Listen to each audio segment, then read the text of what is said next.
અમરેલી જિલ્લાના બાબરા તાલુકાના ચવારડી ગામે નિર્માણાધીન આરોગ્ય સબ સેન્ટરના બાંધકામમાં ગંભીર ક્ષતિઓને નબળી ગુણવત્તા બાબતે રાજ્યના આરોગ્ય મંત્રી પ્રફુલ પાનસેરિયાએ લાલના કરી છે। સ્થાનિક સરપંચ દ્વારા પુરાવા સાથે કરાયેલી લેખિત ફરિયાદના આધારે મંત્રીએ તાત્કાલિક પ્રાથમિક તપાસ કરાવી હતી, જેમાં તથ્ય જણાતા જવાબદાર એન્જિનિયરને શો કોઝ નોટિસ ફટકારવામાં આવી છે। મંત્રીએ સ્પષ્ટ શબ્દોમાં ચેતવણી આપી છે કે જાહેર નાણાંનો દુરુપયોગ, ભ્રષ્ટાચાર અને ગુણવત્તા સાથે કોઈપણ પ્રકારની બાંધછોડ સહન કરવામાં નહીં આવે।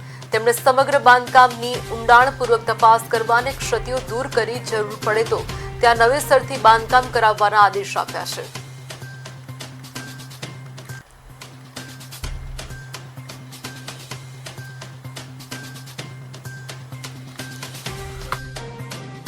માટે વીક કામ કરતા હોય તો હજી સુધરી અને સારું કામ કરવા મળે, નબળો ભાગ દૂર કરવાનો હું કડક સૂચના આપું છું આજે અધિકારી। અને જે જગ્યા પર મને કમ્પ્લેન મળશે ત્યાં વીક બાંધકામ થતું હશે તો જે તે અધિકારીની જવાબદારી રહેશે। આ અધિકારીને અમે શોકોઝની નોટિસ આપી છે, પરંતુ જો હજી વધુ એનું ઇન્વોલ્વમેન્ટ ક્યાં હશે તો સસ્પેન્ડ કરવાના સુધીના એક્શનો અમે લેશું। હાલ બાંધકામ તૂટી રહ્યું છે ત્યારે અમારી ટીમ આખા ગુજરાતની અંદર જ્યાં જ્યાં આવા વીકો કામ ચાલે છે એના ઉપર આ જ રીતે હથોડા ઝીકાશે।